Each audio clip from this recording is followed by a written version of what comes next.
So good afternoon, please. I think we are ready to start with the opening panel of the 11th edition of the Med Dialogues. As President Bruni and Vice President Tajani just said, this edition could not be taking place in a more timely moment. The summit in Sharm el-Sheikh did mark the ceasefire in Gaza, but as you said, Minister, there are still many unresolved issues, and the road ahead is very long, and I don't need to tell you that. So we will talk about it. We will talk about the new Middle East, if it's correct, if it's something that we are witnessing in this moment, which characteristic, with red lines, which states maybe. So thank you very much to be with me. With that, I welcome the Minister of Foreign Affairs and Expatriates of the Palestinian National Authority, Barsin Agabekian Shaheen. Good afternoon.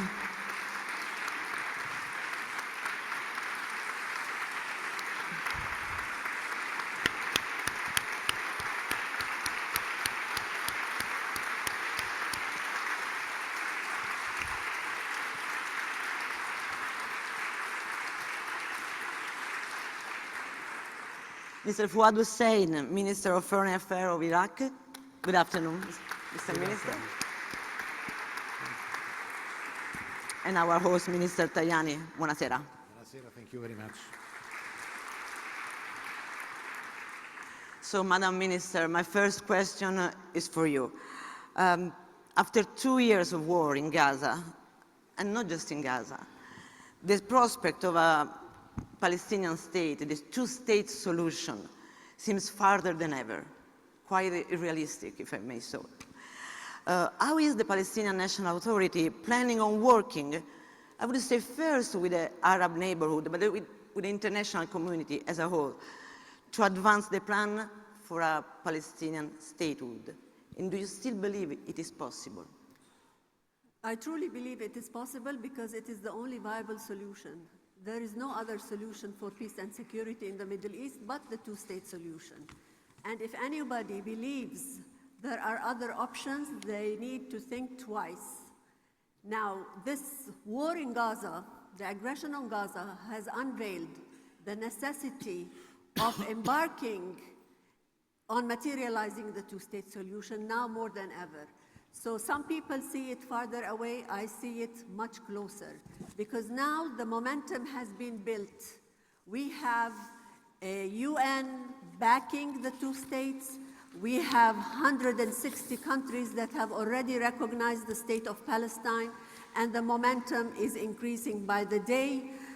We are tying this with the New York Declaration that has been endorsed and signed by several countries, clearly states that there needs to be a path towards the two-state solution. And as such, it is the responsibility of the entire international community, as per international law, to look at the matter in a strategic vision, looking for the safety and security of the two peoples, the Israelis and the Palestinians, and the intertwined security of both states. The security of Israel is part and parcel of the security of the state of Palestine, and the state of Palestine is part and of the security of the state of Israel.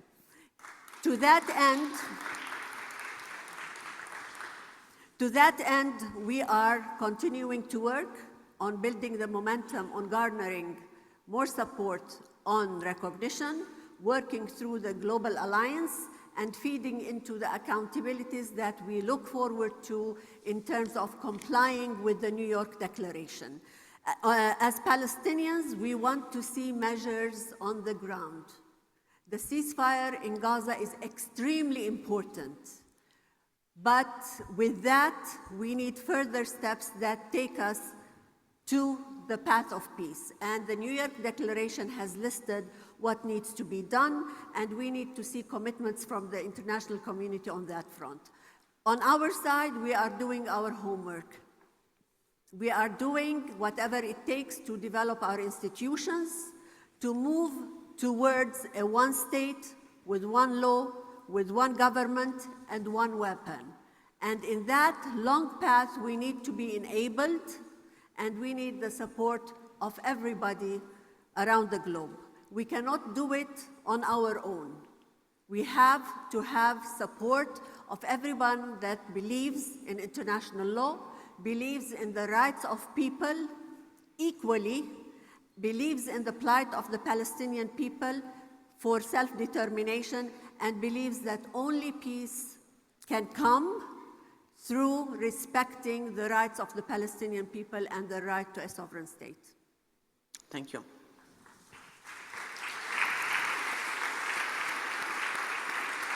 Minister Hussein, as other countries in the region and the Middle East, Iraq has suffered the instability unleashed by the last 2 years of war.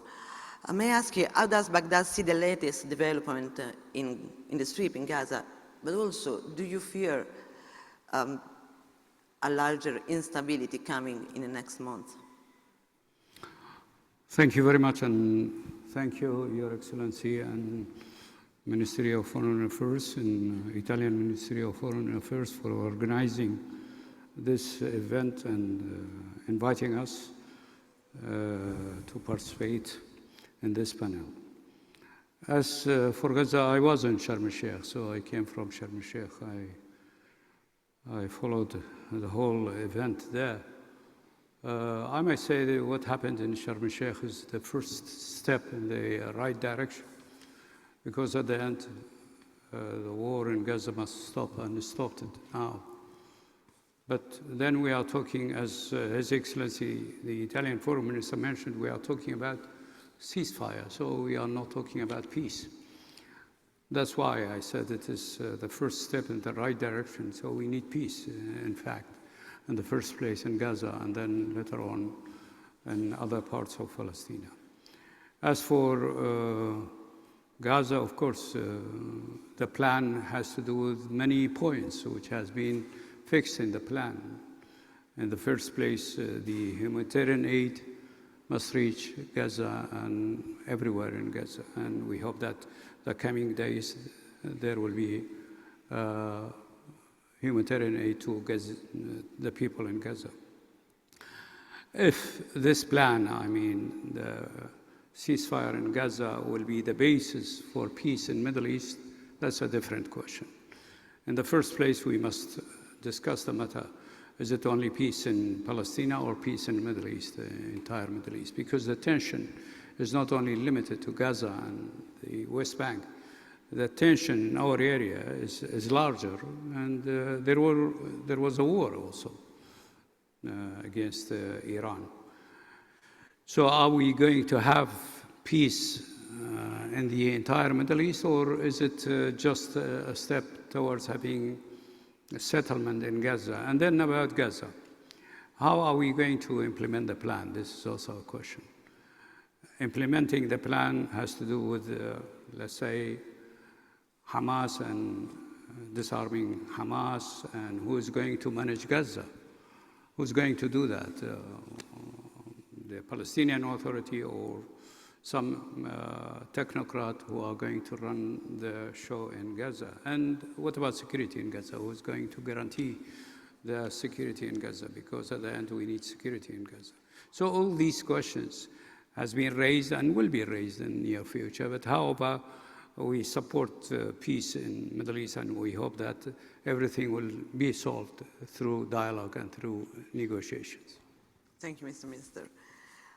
President Tajani, from the ceasefire to peace, it's two different. Long way.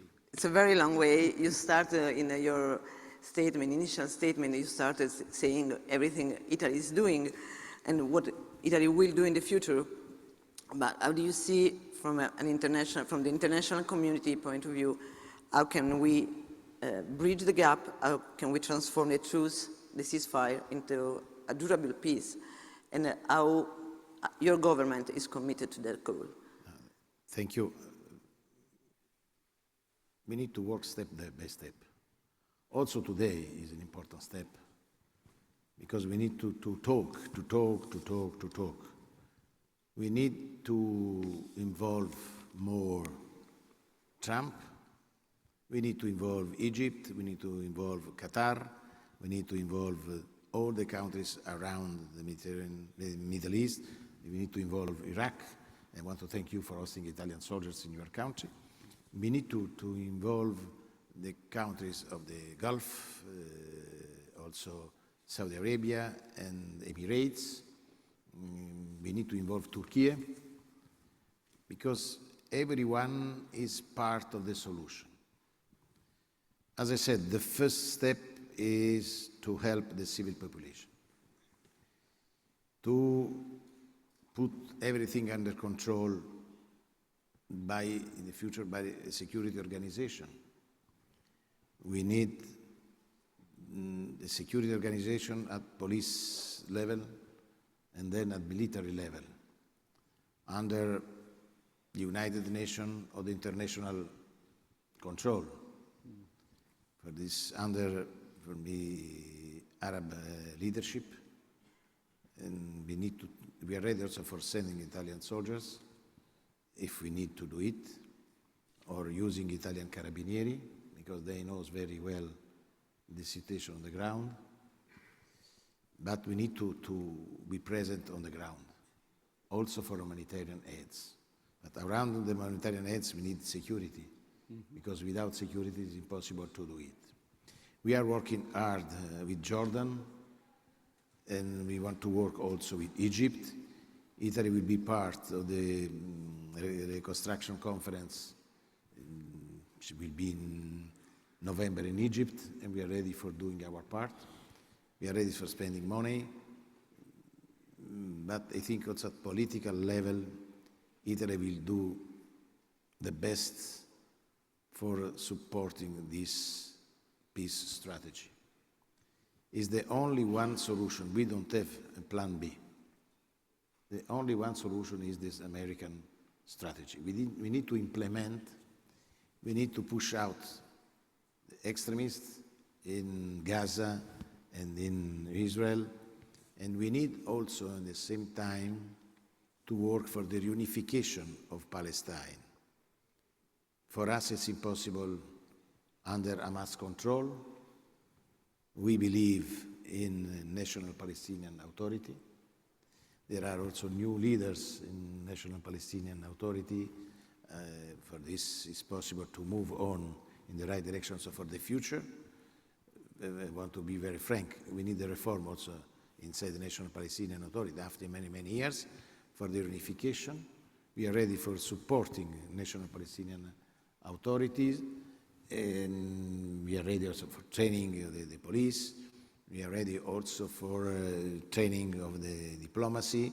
We are ready for the training also the civil servant for the new Palestinian states. Of course, our goal is two people, two states, living in peace. But it's important to push out Hamas and the weapons of Hamas. The demilitarization of Hamas is crucial if we want to rebuild Palestine. I agree with any Abu Mazen declaration on peace, very good speeches in the last days, also against Hamas, also in favor of peace.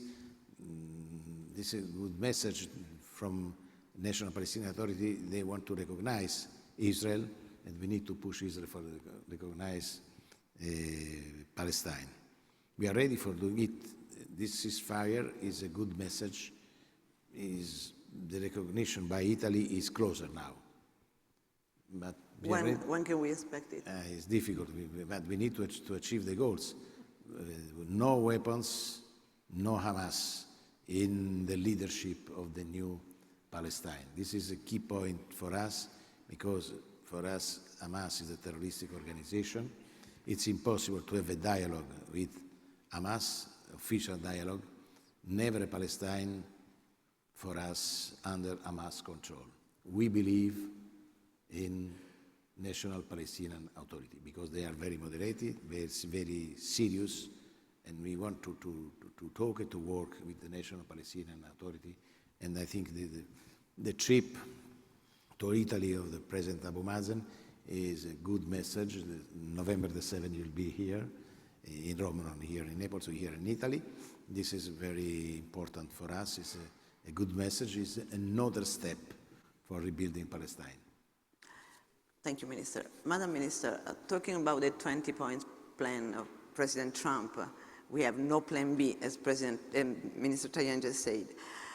In the 20-point plans, there is no point about the right to the state of Palestine, just the recognition to the aspiration of the Palestinian people. I'm sure it's not enough from your point of view, but it's the roadmap we are using at the moment. So what role will the the Palestinian National Authority play in the implementation of the plan? And as President Tajani just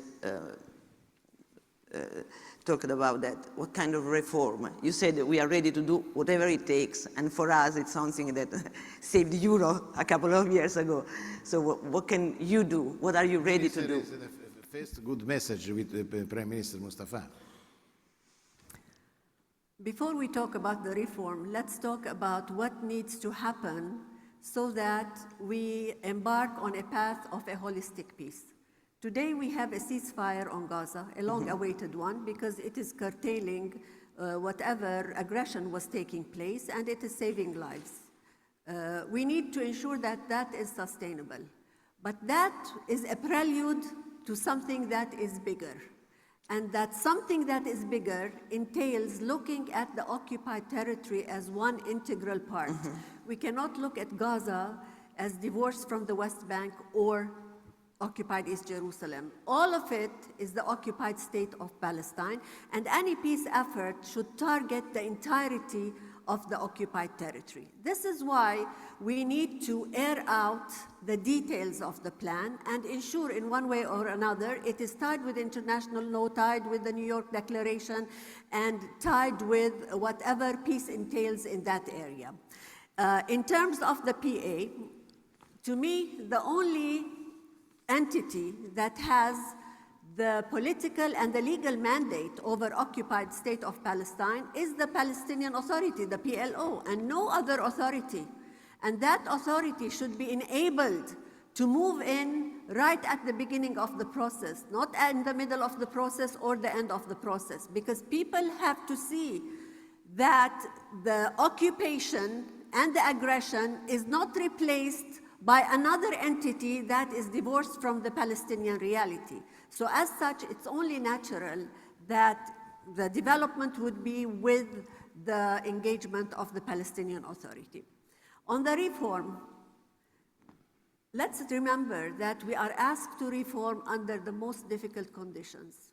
We've been, for 2 years, asked to reform as if the reform was the main thing. The main thing has been the occupation, and an occupation for 7 decades.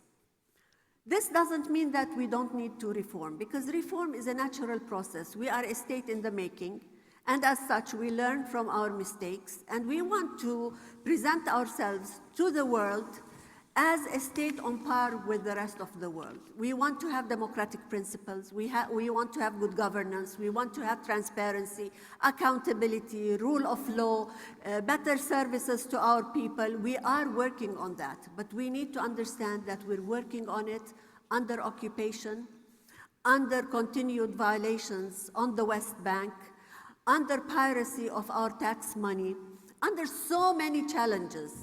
But irrespective, we are adamant to move forward, and our president has made it clear in his letter of commitments to world leaders that we will hold elections, we will modify our management of things financially, you name it, but we need a space to breathe.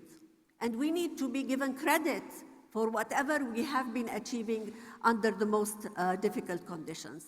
The recognition is important because it safeguards the two-state solution, and for Italy and other countries that have not recognized yet, If you are for international law, you are for compliance with international law, you are for the rights of people to self-determination, you respect the plight of people and their struggle to end occupation, this is the right time.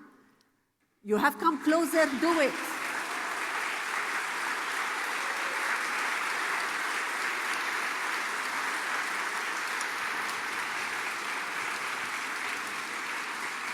And do you think the French or Britain recognition in September helped to break the Sharm el-Sheikh agreement, or it's a kind of parallel road? Well, it doesn't conflict with the Sharm el-Sheikh agreement. No, It not at all. complements it. I just would like to understand if, do you think that it's something that helped, Yes. or is something distant? No, it's complementary and it safeguards the two-state solution as the only viable solution, and it sends a very clear message to all stakeholders that the illusion of continuing to occupy another nation is just an illusion. And it cannot continue because it defies international law. And today it is time to put accountability measures on violations of international law. Thank you. Minister Hussein, just before you said, I don't know if there is it's a ceasefire. I don't know if it will become a peace in Gaza. It's even more difficult to understand if it will become a peace in the region. But how do you think that the ceasefire in Gaza and all the effort the international community is putting in the region right at the moment, how can it help dynamics of diplomatic cooperation in the Middle East? You see, the ceasefire in Gaza is very important. It's important in the first place for the population in Gaza. But it is also important that the war stopped against people in Gaza. It is also important for the, let's say, peace process. So we are talking about process, and process, it means stage after stage. But it's also important for the entire region. So let's hope that the plan which has been presented, it will be implemented, because the questions which has been raised by my colleague, Palestinian colleague, who's going to be the real authority in Gaza, that's a question. Mm-hmm. Is it going to be the Palestinian Authority, the current one, or there will be some other people who are going to be responsible in Gaza? And once again, I mentioned that. Who is going to guarantee the security in Gaza? Is it going to be an international force? And if it will be an international force, which kind of countries, which countries are going to be there? And how are we going to build Gaza? So that's the next question. All these questions, of course, has to do with the plan. So if the plan will be implemented step by step, I think that will help the entire peace process, because you see, having ceasefire in Gaza, it means also stopping the deportation, the plan of deportation from Gaza. And that's important for Palestinian people, but it was also important for Egyptians. Stopping the deportation in Gaza, it gives also signal to the West Bank that in the West Bank, if there will be a plan or ideas to deport some people from West Bank into direction of Jordan, then that must be stopped also, because we are talking about Gaza, stopping in Gaza. So to implement that in West Bank, it will be dangerous. So all these stages has to do with each other. That's why it is important if this plan in Gaza will be implemented and will be successful. I think it will open the door for peace process in a different way. But if it will not be implemented, then we will have really setback, and it will create different other problem for Palestinian, but also for the region. And what kind of role is Baghdad ready to play? You see, official position of Baghdad is to support the Palestinian Authority. We are supporting the Palestinian people for reaching their right of self-determination, and I think they have the right to exercise their right as they wanted. So we are supporting Palestinian people, and within the framework of Palestinian people, we are supporting the Palestinian Authority. Thank you, Minister. Minister Tajani, same question for you. What role do you see for Italy in the reconstruction process? Because the next step will be demilitarization, but also the reconstruction of the strips, because they need, I mean, it's obviously needed. So security, you already said that we are ready to do our part. What about the reconstruction? But first of all, I totally agree with you when you talk on the occupation of the West Bank. We are totally against these attacks against the villages.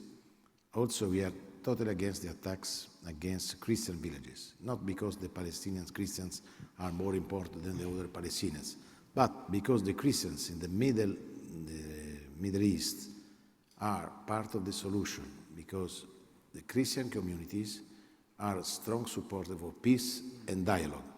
For this, we need to stop every attack against the villages, but pay attention to the Christian villages because they are very, very, very important for the new steps in defense of for strengthening the ceasefire. What we're ready to do for the reconstruction is the second step, the reconstruction. Because we need to have the authorization for sending hospitals, for working for the reconstruction of the buildings. First of all, we need to work for the mining sector. We are ready also for sending our soldiers or our companies because we are very expert on this, and because the Italian army worked in Afghanistan, in this sector, in Lebanon, and also in Iraq. For this, we are ready for doing what we need to do with others, but also in the private sector. For the reconstruction, we are ready for doing more in the health sector, as I said. We are ready also for sending in new modern hospitals. We are ready also for the reconstruction of the universities, as I said. And also, not easy to work for the reconstruction, because before we need to clean. And also in this sector, in Italy there are many companies experts in this cleaning after the disaster, not because of war, but because of earthquake.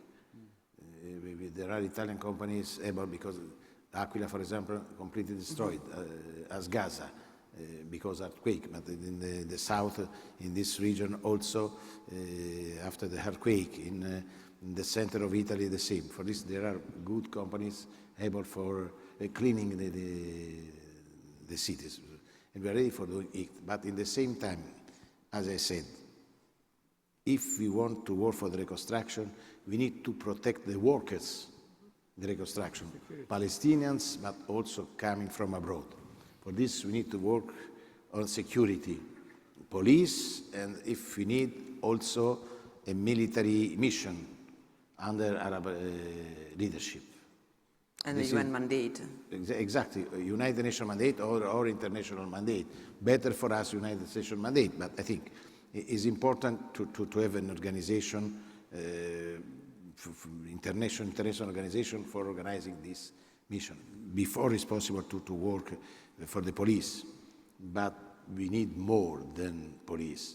We need, because there are in the future, Israel army, Hamas, the different situation inside Gaza, terrorists also, ISIS. For this, we need to protect all the workers, and we need to protect the reconstruction. For this, we need also international forces able for talking with everybody, as, for example, the Italians in Lebanon or in Bosnia or in between Kosovo and Serbia, because we need to be able, not military, too much soldiers, but we need also military, more diplomats. And the Italian soldiers are able for doing it with other. For this, we are ready for putting on the table our know-how also in this sector. Thank you. Thank you, Minister Tajani. Thank you, everybody. Thanks to you. I'm afraid our time is over.